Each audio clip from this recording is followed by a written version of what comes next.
Yeah, hi everybody, and welcome to today's design session. So ideally, I was just waiting for 10:05 before I start. So it's already 10:05, so we can actually start now.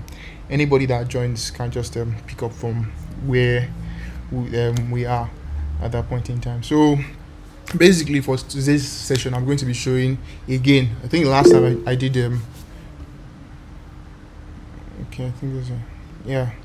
The last time I did a what's it called, a basic uh, version of like integrating 3D into my design and how I use Figma to do what do you call it, to do UI interaction. So basically today we're just going to be taking it a step further, and I'm going to be showing my process as to how I integrate like these 3D sculptures into my design. The last time I did this white version of this like light mode version of my of this particular design, and for this session I just figured that I did not want to like repeat the same thing, and actually since I had already done that, I wanted to like do something different and something fresh for this design session. So we're going to be taking a look at this particular one, which I just did today, although I don't think I've done the UI for the web version, but we're going to be like doing it live so that we can actually see how far we can go, what we can create for this for the UI for this particular thing. This one I just designed. I just did the 3D stuff, and afterwards I just what do you call it?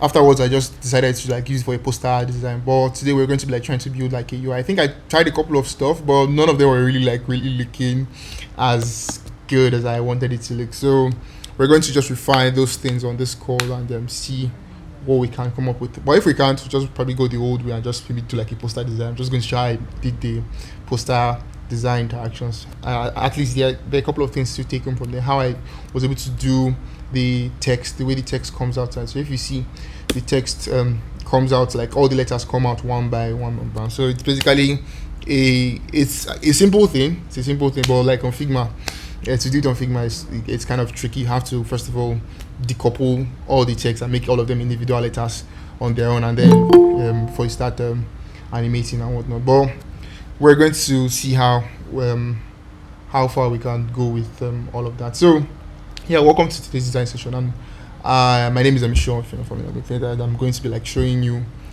through my design process how I integrate 3D elements into my UI design. So first of all, the first thing first, someone asked me if I was the one that did this sculpture. No, I did not. I did not sculpture and make this sculpture, the 3D sculpture. I actually got it from the internet, and I think it's actually a good way to like get into 3D. Just you can get assets online and just use them in your designs, and eventually you from there you start to like learn a thing or two about the whole 3D thing and maybe get into 3D modeling. Although there are people who specialize in 3D modeling, but it's not something I'm looking to specialize in. So I do not exactly fancy. I do not exactly see myself creating detailed 3D models like this. But anyways, I'm just going to show you how I got the one I used for this design, and where I got it from. So if you're not familiar with it, I think basically most of the first phase of our work is going to be done in Spline, and then from Spline you're going to see how I'm going to export the file into Figma and then create the interactions or the UI animations in Figma. So the first thing you want to do is get your 3D model. So for this particular one, I think I got them from this trophy bear website. There's this experimental website they did, and they had these 3D models available for download. But I did not, like I said, I don't want to just repeat the same thing like I did last time. So I wanted to do something fresh, which is why I went ahead to like get this sculpture of David. I think David by Michelangelo. I don't really know, but I know it's just called David, bust of David. So there's this website called sketchfab.com. In case you're not familiar, I'll just leave it in. I'm going to drop it in the chat now. Sketchfab.com. So where's the chat? So it's in the chat in case you want to check it out. So you can just check it out. It's a site where you can actually get lots of 3D assets, whatever kind of 3D assets you're looking for, whether free or paid or whatever. You can just find it there, whether animated as well or just static ones. You can get them from sketchfab.com. So it's in the chat. You can check it out for yourself and open an account. So I go on sketchfab.com. It's actually where I get all my oh boy, I need to sign in. So let me see if I have cool. So just create an account and everything, it just gets easy from from there. So you can open sketchfab.com and then create your account. Once you create your, I think you can still download without creating an account, but I don't really know. So it's just best for you to create an account. So what I'm going to be looking for, maybe I can just let me search for sculptures. I can actually use anyone. Sculpture, bust sculpture, because that particular view is called bust view. So bust sculpture. So I on Sketchfab you see like tons of them, and there's no way, I think because they actually want to sell you products, there's no way for you to filter just free, just if you want free ones. There's no way to filter it. I don't think I've even really found that way. You can only filter downloadable or not, because some are non-downloadable, so you can only filter non-downloadable. That's the key one you can filter. So I am just going to look for something that fits what I'm looking for. So if you want to know the ones that are downloadable, you always have this icon beside them, so you can see it's this particular is downloadable. These other ones, there are some that come with like a money icon, so those ones are paid and all of that. So you can just look for any of them you want to. You can just take any sculpture you want from here. But for this one, I'm just going to be going with the good old sculpture of David's bust. So let me refine my search term. So I'm just call it David bust sculpture. Yep. So you can see this particular sculpture is the one I'm looking for. So this is David's head of Michelangelo's David. So this particular one is the one I downloaded for that one. So I'm just going to download again, because some of these sculptures, even some of these 3D models, if you download them, I don't think all of them are compatible with Spline. So this particular one I found it compatible, and it's what I use for mine. So I'm just going to download it. Like I said, you just look for this icon on it, and this icon means that this particular sculpture is downloadable. So you can view the 3D model on the site, and also just look around, and once you're ready to download, press download here. So for this particular one, I think Spline, let's check. So I'm on Spline now. I'm just going to open a new file. No, I'm going to press import. So when I'm trying to import a file,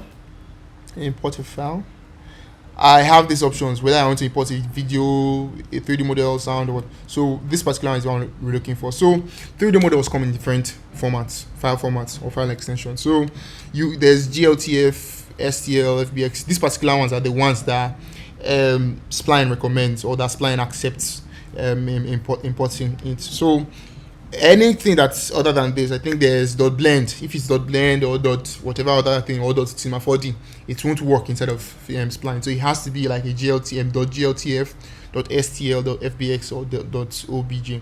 These are the 3D file formats that Spline accepts. So I'm going to look for the file format here. So there's obj, there's gltf, there's glb. So these two, obj and gltf, are the ones that Spline accepts. So I'm going to download the OBJ. I think I downloaded the GLTF. Before I used to download GLTF, I don't really know which what's it called. I don't really know what advantages each of them offers. But I think I downloaded GLTF at first, and it had some issues. It was like, cannot import this file. It has issues, blah blah blah. So I just go for the OBJ. I think I went for the OBJ, and the OBJ works. So I'm going to download the OBJ. Just give it a few seconds to finish downloading. So I downloaded the OBJ file, and I was able to import it into Spline. So let's before we import, we have to once we finish downloading, we have to first of all unzip the file, because it's in a zip format. So I'm going to wait for it to finish downloading. For some reason it's really slow. Just give it a few seconds. Let it finish. Okay.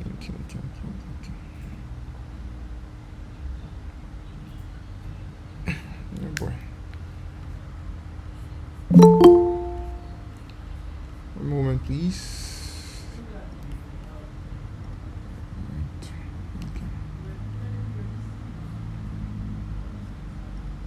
Okay, it's done. So once it's done downloading, I can just open the file.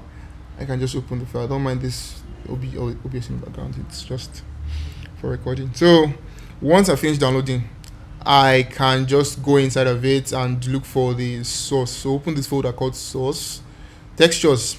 if you're familiar with 3D, you're going to know what textures are. Textures are the things you apply on the surface of your 3D model to give it a particular look or something. I don't know. I don't think that's the best definition, but that's the definition I know from like a simplistic point of view. So I'm going to open the source folder, and then there's still another zip file inside of the source folder. This is where the actual 3D model is. So we're looking for the one that's .obj. So I'm going to open it, and here you can see this one, rapid.obj. So this obj file is the actual 3D model. So I think what do you call it? I think what do you call it? I think Apple already, like Mac already has an inbuilt obj viewer. I think, yeah, I think so. So let me see preview. Yeah, so they have a inbuilt one, but this is not. I want to be able to edit in Spline and what's it called, make changes to stuff. So I'm going to just import it into Spline. So where is Spline? Okay, cool. So I'm going to select the import or drag and select 3D model. So it's going to ask me to select that particular 3D model I want to import. So I can just open this folder, open the source folder as well, open the head of Michelangelo folder, which the actual obj file is inside, and then import this rapid.obj. So it doesn't have to be rapid. The name can be any kind of name, whatever name the original person has saved it as. So it doesn't have to be rapid. As long as you just find the one that's the obj file, you can import it into your design, into your Spline file, and start editing. So however the person who originally made it is how you're going to find the file. So I think this one, like, the person know exactly straight in it, so it's kind of on its side, I guess. So I can just, like I said, I can just make tweaks to it as I please. So what I'm going to do now is just to click on the file on the rapid.obj and then straighten it as I want, so I can navigate around a 3D space. Like I said, it's best if you're designing in 3D, it's always best to like use a mouse, because the mouse, that's a middle button, gives you like extra functionality to click and orbit. I think it's all called orbit now, so you can orbit around a 3D file. But if you're using your trackpad, it may be kind of difficult. I don't think Spline really has like a good user experience around using using a trackpad to design 3D. I think Blender has a good user experience for using trackpad. There's a button somewhere that you can just click to orbit around the 3D file. But here you have to use like a trackpad to be able to gain like full advantage of it. So like I said, click and hold the middle button, your mouse, and you can orbit around the file. And then I just want to raise it. I can actually just raise it like this. I can raise it like, you can also use these presets to orbit around. So I can just orbit around like this. Click on these presets on these points to orbit around. In case you're using a trackpad, you can click on these things to orbit around the file.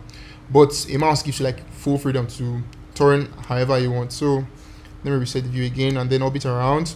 I want to turn it on its head, on its stand. I guess that's the word. So it's currently on its side, so I'm just straightening it up. So just turn around and then turn it on its side. So if you're going to download from this particular sculpture head from that site I shared in the chat, you're going to have to turn it on its head, just like I did now. So once you've done that, I can reset the camera again. Yeah, you can see it's looking straight at me now. It's looking straight at me, at the camera rather. So let me reset the camera again. And another thing I'm going to do is change the background to black. So I normally start with white, but I think since I already know the result I'm trying to get, I should just start with black. So change the background to black, pitch black 0000. So you can just do that by just clicking on an empty space and then go to this BG color and change it to 0000. Just click on this place and drag the what's it called, color selector to the bottom to make it pitch black. So once that has been done, another thing I want to do, if I even do that, I want to revert the color back so I can show you something.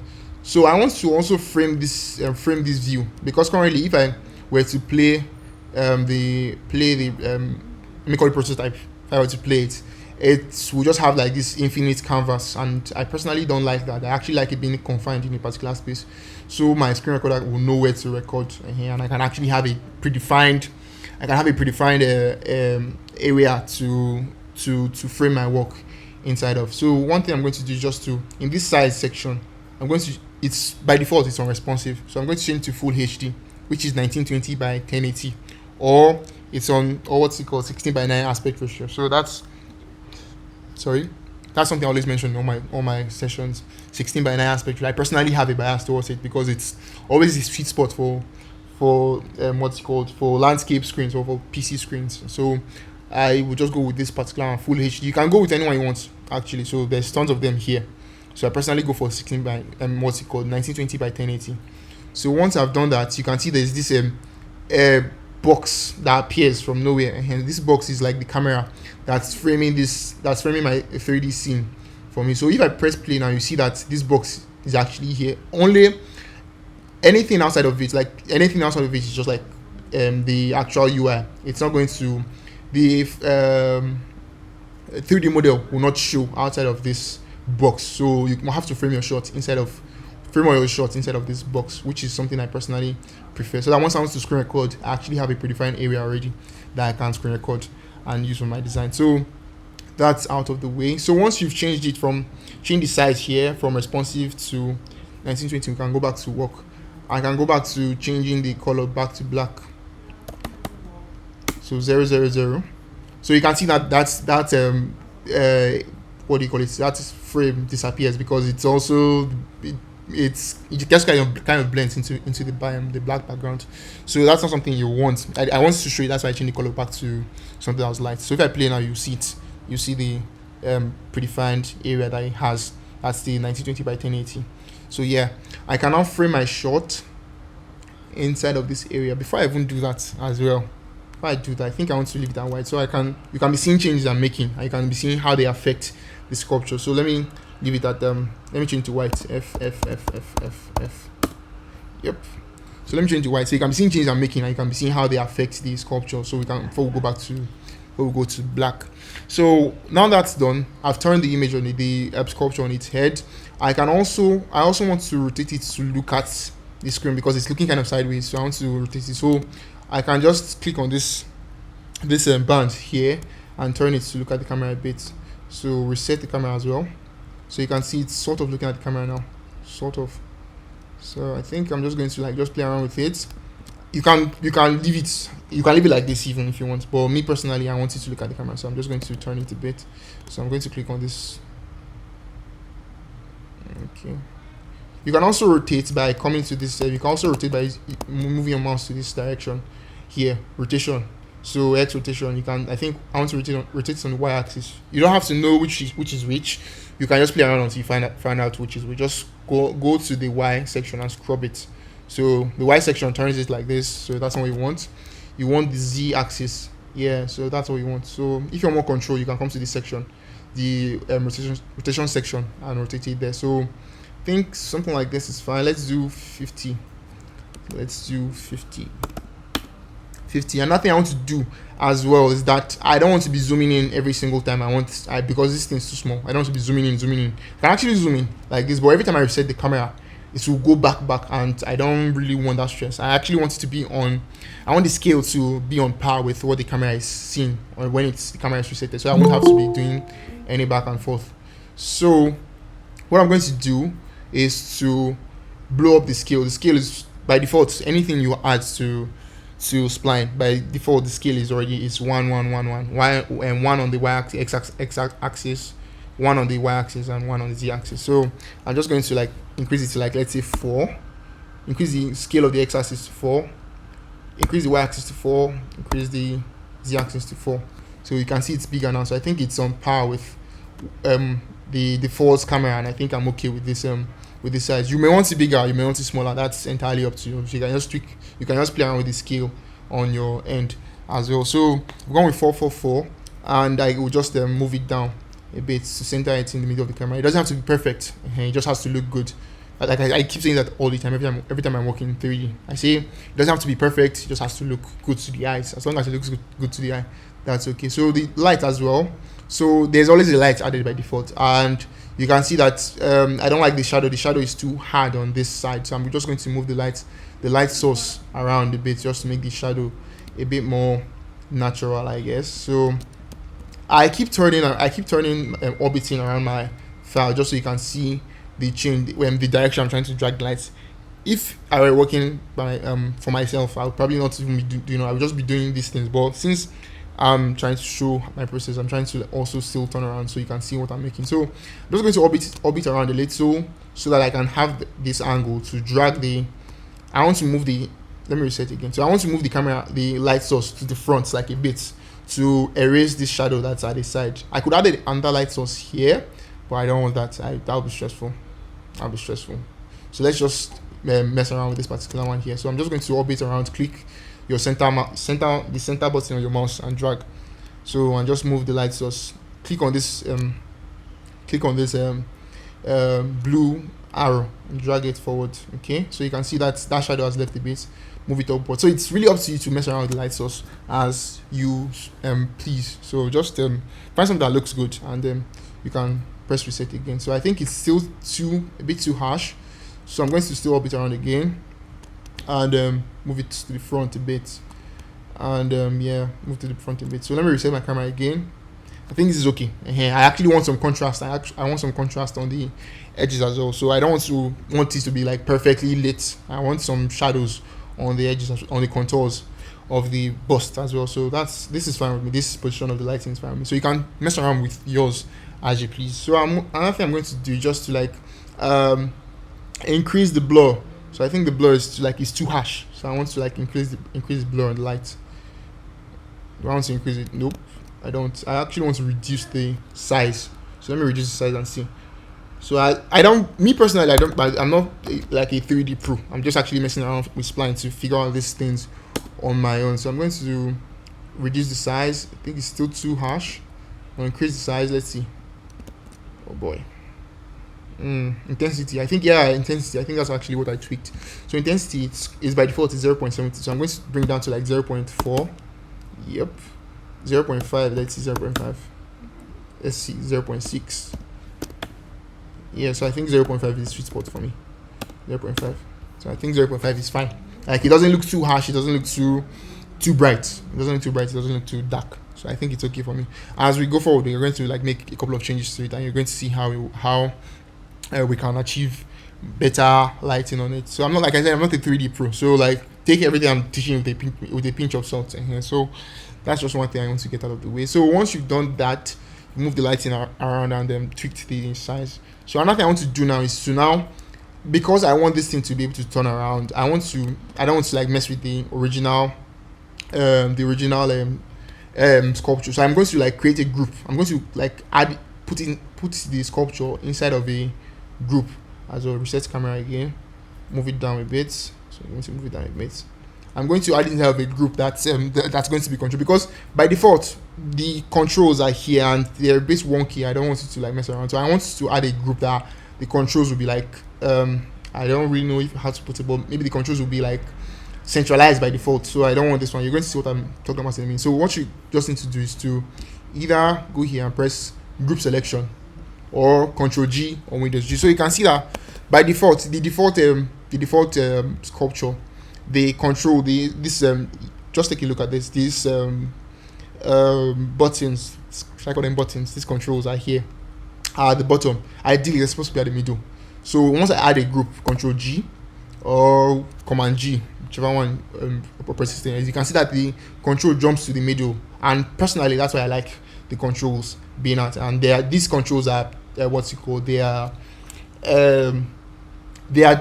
reset. The values are reset to default. So ideally, if you check I've ungrouped. So this is the default. Sculpture. The rotation has already been tampered with. It's already -90. The Z is already minus this and blah blah blah. So I don't want to like go back and start tweaking things. It's going to be like too much mental gymnastics for me. So I can just group it, and you can see that the rotation has been reset back to 0. The rotation of the group itself is 0. The Y is 0. The X is everything is 0. So I can just like start making my controls from. I can start making changes here from scratch as well. So the next thing I'm going to do is to, first of all, let me just show you like how to like animate this, and then I go into like tweaking it to make it look like glass. Because if you realize this particular design I have, It looks sort of like glass, although there's a noise layer applied on it.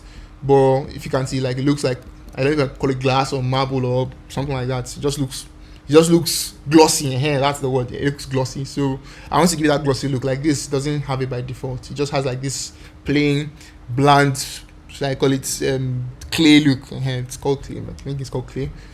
So it has this clay look. So I want to give it like that texture, this glossy texture. So what I'm going to do next is to, first of all, I'm going to animate it first, and then I'll add the glossy texture after. So to animate it, if you were in my last session, you're going to like know that Spline, animating something in Spline is pretty like very, very easy. I want it to rotate. So what I'm going to do is add a state.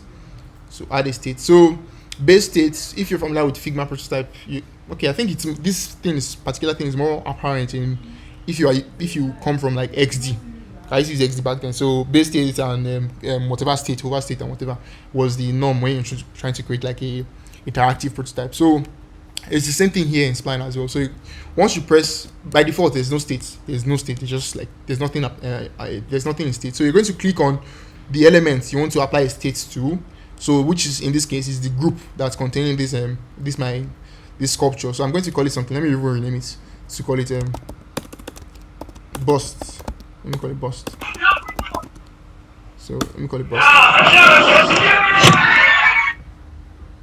Sorry, someone, your mic is turned on, so you might want to turn off your mic. So I'm going to call the group bust. So on this bust, this thing, I'm going to like add a state. I'm going to click on it, because if you don't click on it, you can't add a state. So you have to select something you want to add a state to, something in your design you want to add a state to. So I'll click on this bust and then add a state. So in this new state, I can rename it as well to call it rotated. Let me just call it rotated, just to be very sure that I'm using words that you can get the hang of. So rotated. So you have the base state, then you have the rotated state. So I'm going to, on this rotated state, you cannot make changes here. Once you make changes here in this rotated state, you can, in this new state, you can make it so that it's the that particular element, you have applied that state to, transitions from the base state to the new state. In this case, which is the rotated state. So one thing I'm going to do now is I'm going to make sure that rotated is selected. I'm selecting the rotated state, and then I'm going to do like from this on this y-axis. Although you can use these controls here, but since that's maybe if you don't have a mouse, that might be troublesome for you. So you might want to just use these controls here. So reset your camera again.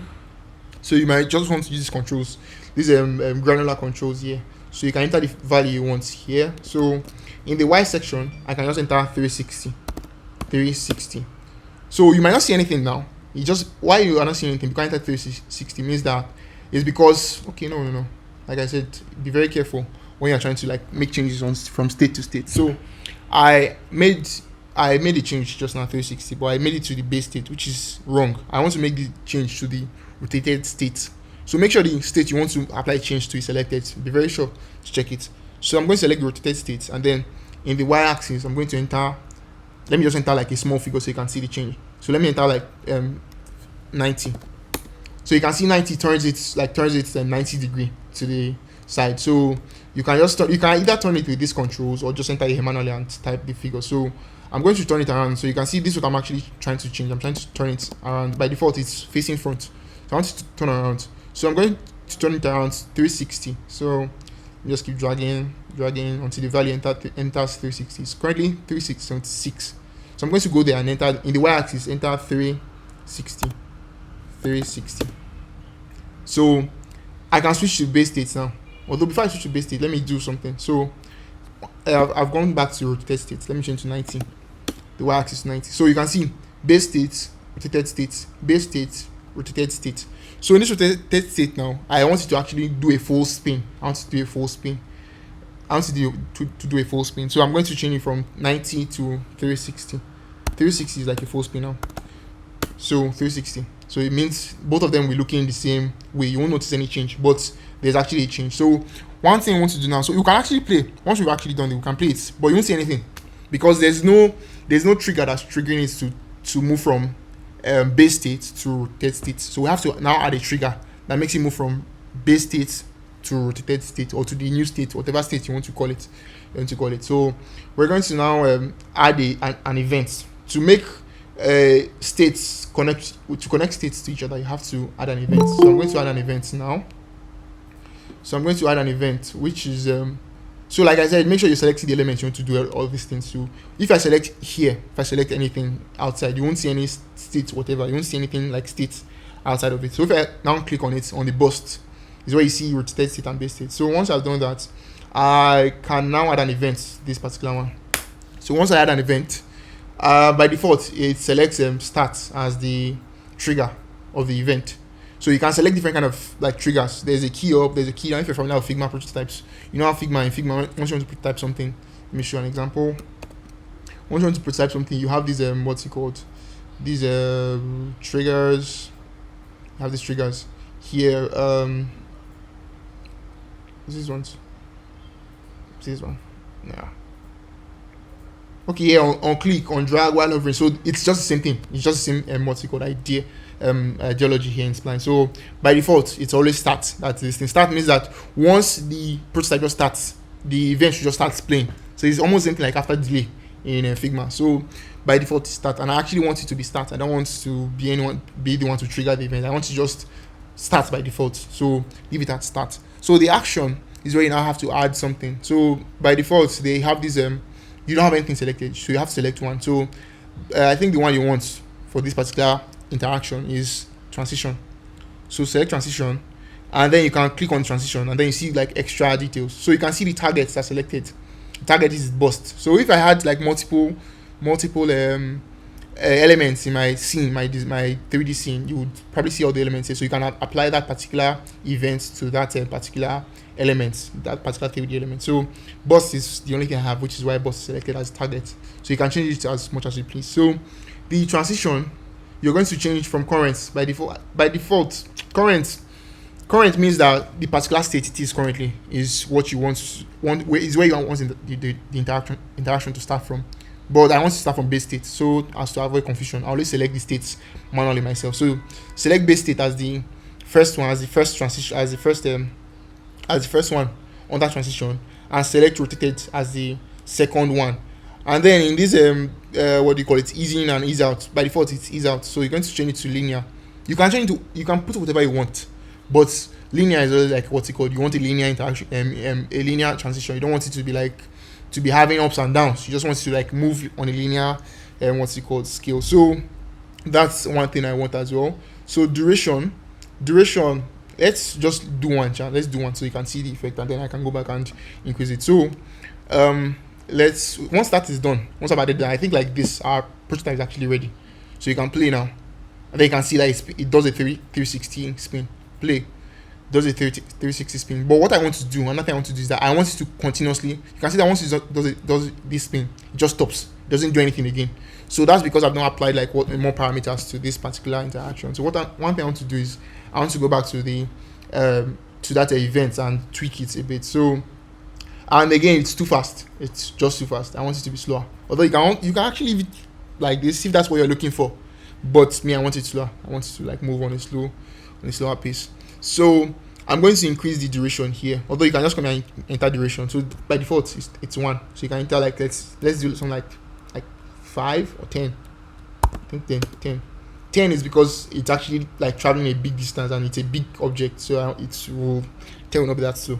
So let's leave it at 10. And the loop. So another thing I want to do, like I said, so you can see 10 moves like on a slower pace, which is fine, which is totally fine. But once it gets to its final state, it just stops as usual. So like I said, I want to make it just continuously keep turning around. So I can just come to this loop. You can see loop here and change it to infinite. You can set a count. You can set if you want to actually loop a particular amount of times. You can set a count to it. But me, I want to be like loop infinitely, just be turning around non-stop. So infinite. So once that is done, you can see. Let me reduce this so you can see the speed. So 2. So you can see it just continue spinning. Like once you get to that initial position, it starts again. But and this is another benefit of actually like doing a 360 turn. So you don't notice the point where it stops and where it starts. It just continues. But if I were to like do something like what's it called, let's do like something like a 300. A 300 is not a full spin. 300 is not a full spin. So you're going to see the effect it's going to create. So you can see at some point in time, it just snaps. It snaps. So that's not what you want. You want it to 360 spin makes it like what, it just gives you like this perfect transition from initial state to new state instead. So 360. So that's something I just want to just keep note of as you keep working on Spline. So although there are cases you might actually want to use it, but in this case we don't want that feature. So it turns around and it loops infinitely. So that's okay. That's okay. So another thing you can actually do is to on cycles. So in some cases, I'm going to show an example now. In some cases, I actually want you to get to this point and turn back. I want you to rotate 360 and then rotate minus 360. I don't know if you get. I want you to rotate in one direction, then reverse the other way, because like this, it just keeps like turning one. Should I call it clockwise? I don't remember if it's clockwise, but yeah, it just keeps turning clockwise. So I want you to turn clockwise to the rotated state, and then I want you to go back, reverse itself. So that's where this cycle comes in. So there's a ping pong. What's it called? Ping pong. You know how ping pong does now? Ping pong, once you play it to one person, that person plays it back. So that's actually the idea here. So you can, by default, it's none. Cycle is set to none. So you can set it to ping pong. So once I set it to ping pong, you see what I mean. So once it gets to 360, it turns back, and then it gets here, bounces back. So it just keeps up the this what's it called, ping pong motion. That's basically how the effect. But for this one, we just want it as none.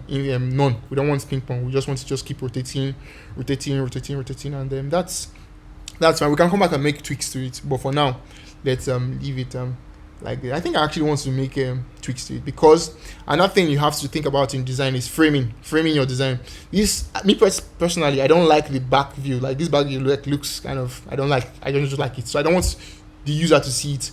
For this particular design I made here, the back view is kind of interesting, I guess. Here it does ping pong, but here I want you to actually experience the full Benin artwork experience. But for that particular, I don't want you to see the back, because the back looks kind of one kind. So this particular one, the idea is to have you see the thing, like all its sides, and see enjoy all the details of the 3D artwork. But this particular one, the back doesn't really exactly look I don't like this particular part that's broken, so I don't want you to see it. So I'm going to like actually limit I don't want to move 360. I want you to like move like, let's say 90 degree. So I'm going to, on the rotated state, remember that I had changed the the rotation to 360. So I'm going to change something like, let's say 90. No, let's do 30. Let's do 30. So 30, you can see 30 is still like showing you like a good side. So let me write it to 0 again, and then use this place so you can see it. So I'm going to turn it around so you can see. I will stop at this point. This point is still like a good angle to it, to the artwork. So I think I'll stop at this angle. So this is a 40 degree. I've turned it around 40 degree like this. So on the base state, the base state still looks like straight ahead. So I actually want the base state to kind of turn minus 40, I guess. So I'm going to turn it minus 40. Minus 40 is not a good side, sharp, but no problem. Let's leave it like that. It's not a good side. Let's do yeah, I guess let's do minus 10. Minus 10 is still like a good starting point for it, and then it turns from minus 10 to 40 like this. I think 40 is even a bit much. Let's do 30. So this is where like what's it called? Actually, I call like your visual eye comes into play. So you don't want it to like go all the way. So let's play and see the effect. So you can see it turns like this to this point, and then it stops there, and then it jumps back. So remember I mentioned something about ping pong. If you don't have this interaction turning a full 360, it's always going to look like it's jumping. It's jumping, and that's not what you want. You want it to actually reverse back. So that's where this point I can actually go and apply ping pong. So you go to the event section, and then you add you go to this cycle, then you add ping pong.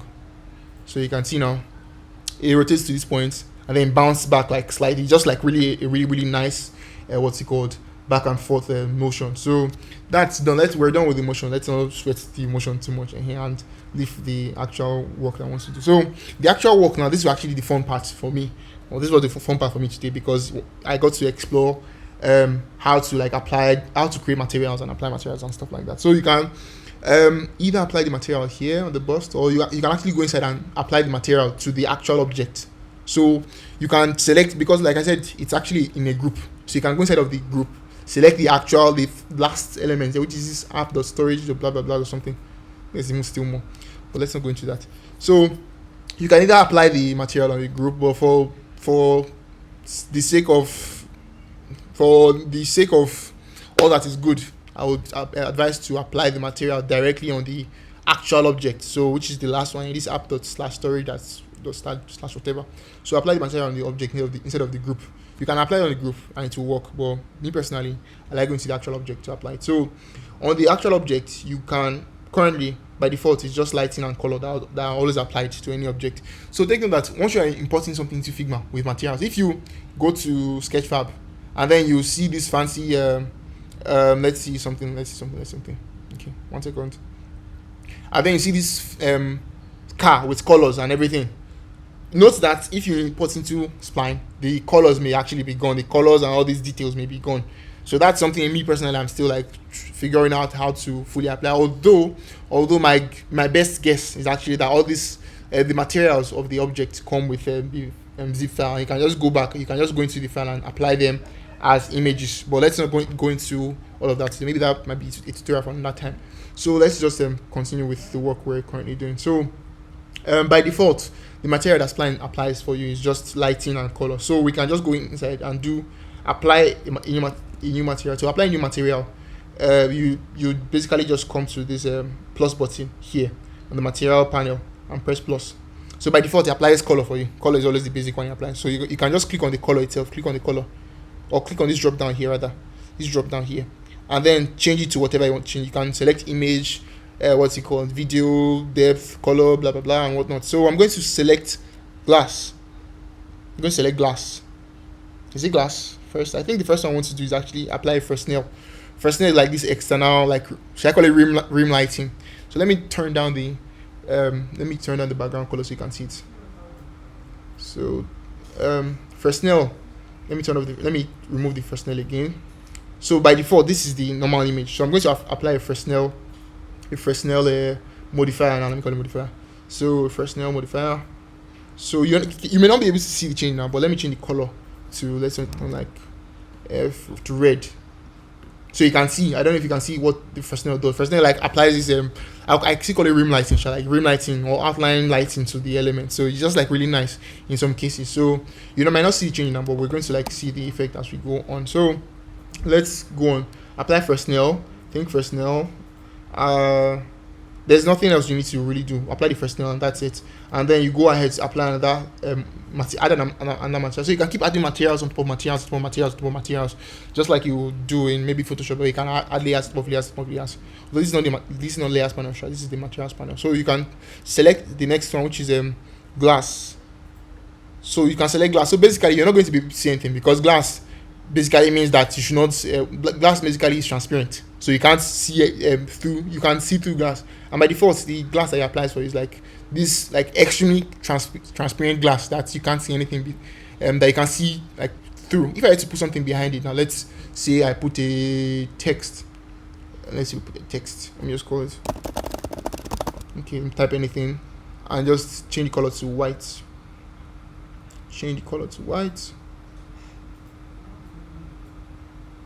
Color to white.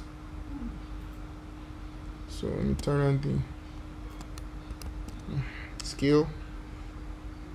Let's turn it to 10. I just want to be able to, like, so you can know what we're doing here. So you can still see the object. It's invisible, it's black, but you can still see it sort of. So I can just move it there like this behind the object, so you can see. I can show you what it means. So reset the camera again. So I don't know if you can see that, but the text is sort of the object is sort of, you can see it now, so it's visible. So you can see that the object like really like super transparent, so that you can see through it. And since there's nothing behind it, like it just like projects it just shows you like the infinite darkness of space, so you can't see anything behind. That's why it's like you can't see anything. So we're going to make a couple of changes to this object so we can actually like see it better. So we can go into, click on the glass, select the blur, increase it to something like let's say something like 100, and then thickness to 200. Still can't see anything. Okay, you know what, let's just leave it at like by default. Apply the glass and that's it. So you can go ahead again and then apply a new material, which is a matte cap. So matte cap is the one I want to learn. Matte cap, I think it's for to reflect elements, like it's this kind of reflective stuff. So apply a matte cap layer. So matte cap by default gives you like this kind of whatever, don't know what to call it. But if that's what you're looking, if this is the look you're looking for, good and fine, good and fine. But for this particular design, I'm going to be going to matte cap. Okay, click on this, on the icon of the matte cap itself. So to make changes to any of these materials, just click on the icon. You'll be allowed to make changes. So by default, it has an image you has applied, and there are a couple of images you can apply here. So there's wood. This is not what you want, but there's wood and there's some other materials like that. So the one you really want here, you can play around with all this stuff. You can play around. There's no set in stone one you should use. You can play around with them, any one of them.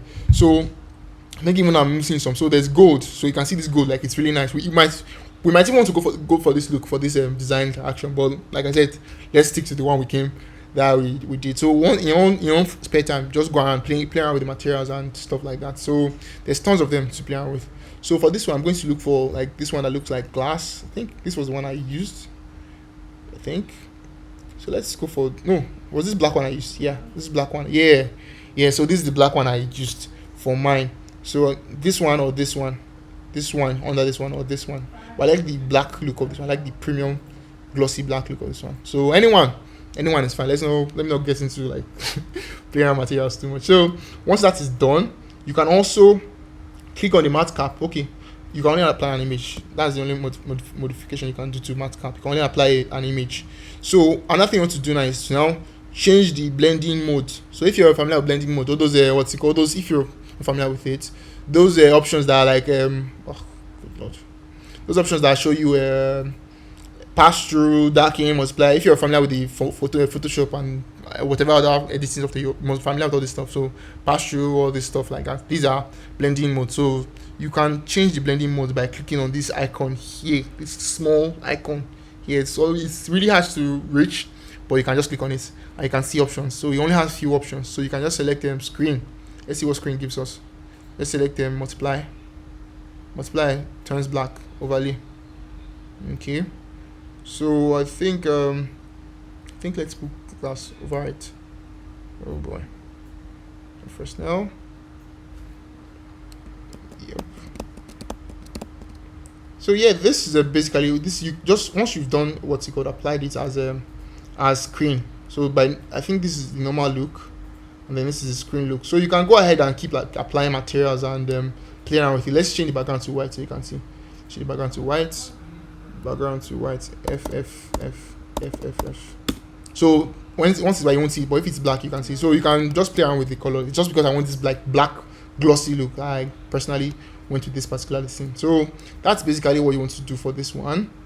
And you can play around with the colors. You can play around with colors as well. You can also add a new material to, like, maybe let's add a gradient. No, let's add a depth material, and then change the blending mode. Okay, before we do that, let's make a couple of changes. Change the blending mode to smooth, and then change the color. You can click on these color sliders. Gradients now, so click on them. Let's do something like blue or purple. I think there's this purple one I saw this guy use one time. What's his name again? What's his name? Ransegal. Yes, Ransegal. It's purple look he goes for. So let's just pick purple, like random purples for it. So once you've done that, for the two ends of them, you can mess around with this stuff, but I'm not going to like really go into that. Does not just so I don't waste too much time. So once you've done that, you can just do blending mode here. Change to multiply. You can see how it gives like this more like this. It just adds this color and this nice effect to it. So you can also change the blending mode to screen to achieve another kind of look. So this might be the look you're going for. This one looks more like those gummy bear kind of look, I guess. So you might just play around with this stuff and just see the effects that it gives you. So once that is done, but I think like I said, let's just keep it simple for this tutorial. Let's keep it simple and just remove the depth layer. We can turn it off here or just remove it totally or just delete it totally. So let's just stick with black and white. If you in your personal time go around and play around with it, mess around with it, and do whatever you want. So in our interaction here, you can see how it turns. It just turns like this. Although for this particular design, I think, yeah, what I did for mine was I didn't want it to dance around too much. So let me see that again. So you can see it just turns from side to side, and then like it turns here and then bounces to that direction. Turns here, bounces to that direction. That's what I want for this particular one. Like I said, the back view is not really like interesting. So I want to keep the front of the the front of the sculpture in view. So that's basically what I want to do, and I think I've achieved that. I think our time is fast spent. We have only 5 minutes left, but let's just quickly export and then convert to GIF, and then maybe next week we'll go into like designing the UI around it and making the interactions and all of that. So once you've done this, you can now either do the default Spline export. There's a default export on Spline. However, I personally don't use this because for some reason I'm certain that this experience is not peculiar to everyone. I'm sure it's maybe just me only. But for some reason, when I try to export, let me show. I try to export as video. You can export as video, as GIF, or as whatever you want, or as even as a link as well. You can export as a link and share the link with someone to come and view this file, as the way you share Figma prototypes for someone to view. So you can do that as well. But for this one, I want to export as a video, so I can use it in Figma. I could select GIF, but GIF takes like years to export on Figma on Spline. And I don't really like the experience. It's not. I'm very impatient, and it's most time it doesn't come out well. So like it has like tons of issues, tons of bugs that I personally I'm not okay with. But you can try it. You can try it and see if it works for you. So I can select MP4, and then just do the settings. Frames per second. I want 30. 30 is just smooth. If I make it 15, it's going to be like choppy. It's going to be like stop motion. I don't want that. So ratio, reduce it to 1, just to avoid them 2 like the size to be too large. So you can also drop the megabits per second. I don't really know. These ones I don't really mess around with them too much. Maybe I just leave at 60 because 60 sounds good, I guess. Time manual. So once you're done, you can press start. So it will just give you like this default. It will give you this default Spline interface to record. So you can press record here. It works. Wow, that's insane. It works fine today. For some reason, it works fine today. So I was going to see. So once it's recording like this, if you can, I don't know if you can see, but you can see there's this red line around this thing, and it's showing recording at the bottom. So you can see like it's recording now. So once I press stop, I can press stop here, and you can see it's showing processing. So once it finishes processing, it will ask me to where do you want to save the file inside of, and then I can actually save the file. Although I doubt the results are going to come out well. So I'm just going to show you the Spline version and then show you the manual screen recorder version. I use my inbuilt screen recorder to record, and then I convert to GIFs. And before I inside the GIF side of Figma, it's a long process, but it gives me best results. So I just go through that. So let's just call it head turn. So you can see the file has finished. Figma Spline has finished processing the file. So you can press save. Head turn the MP4. Okay, there's already something like head turn. So head turn W. Okay, cool. So it has saved to downloads. Let's see what we have in downloads folder. Download. So this is the file. So let's split preview. Wow, it works. I'm really surprised. This is the first time I'm actually seeing that it works fine. This is the first time I'm seeing it works fine. So that's cool. However, another issue I have is that the thing recorded parts of the video that I did not like. I want it to be shorter. So I can actually go inside and trim it. By default, there's always a default for Windows. When I use Windows, you have like a Photos app that you can use to trim a video, and then for Mac you have like trim by default, I think. So quick actions, it's there. So you can trim the parts you want from the video. Me personally, I like zooming into the details, and then I pick the part where it starts, the part where the thing starts, and then I pick the part where it ends, so I can just create like this seamless. Okay, I just zoom in.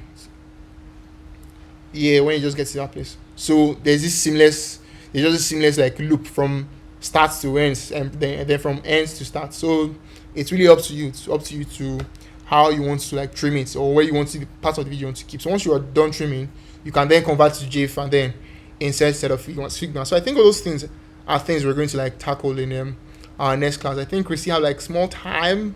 Time is gone actually. So you just want like 1 minute left. But basically, maybe I could just do the GIF conversion. For those that don't know, I use a GIF ski. I'm going to drop it in the chat. GIF ski. GIF. GIF. So GIF key, you can check GIF key to convert your videos into GIFs. Like I said, if you use Figma Pro, if you use like a pro plan for Figma, you don't need to convert to this thing. You can just use a video directly inside of your design.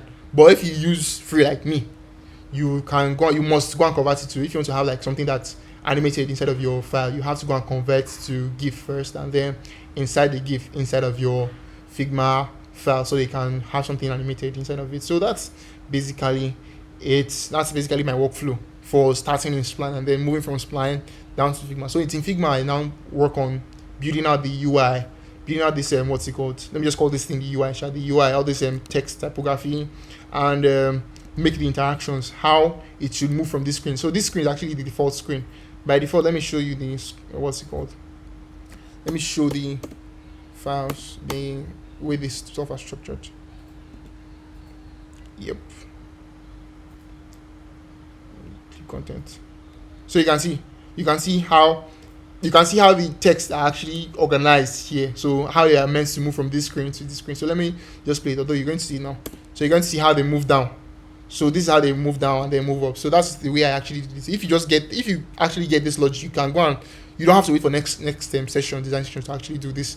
It's for you to be able to create this effect. Or if you're already familiar with how to prototype like this, you don't have to wait for next session. So that's basically how I work from here. Although I still had to add some extra blending mode here to give it like some look, and then I had to add noise. So if you can see, there's some noise, some static noise. So those static noise are GIFs. They are GIFs, like tons and tons of GIFs layered over the image that so that I didn't want static noise. I didn't want just noise that was not moving. I wanted noise that like felt alive. So I had to go and download like noise.gif and then add it to my image and then do blending mode and some other many. So all those things we're going to do in the next design session. We're going to build out the UI, create interactions, create the text interactions and all of that. So if you're interested, you can always show up for next class. If I've already sent you an invite, you just need to check your calendar and then you find the invite there. But basically that's we've actually come to the end of this design session, and if you have any questions you can just go ahead and ask, but if not, I always leave the floor open for questions. So if you don't, we can just go ahead and close out this design session. So if you have any questions, just raise up your hands in the chat or just unmute and just start talking if there's no one talking yet. So that's basically everything.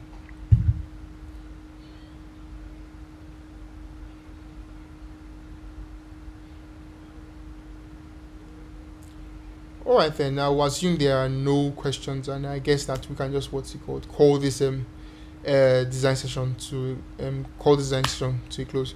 So thank you all who made it for today, and go ahead and try out this. I'm recording this design session, so I'll post it on YouTube after this stuff. So if you have any issues trying out this particular thing, feel free to reach out to me on social media. I'm always available. My Twitter DMs is always available, on LinkedIn as well. Just reach out to me and I will answer any questions you have. So someone asks what browser I use. I use Arc browser. Currently, it's only ARC. It's only currently available for Mac, but you can. I think there's a Windows version coming out very soon. So that's basically everything. I'll see you guys next week, and thank you once again for showing up. Take care and have a wonderful weekend. Bye.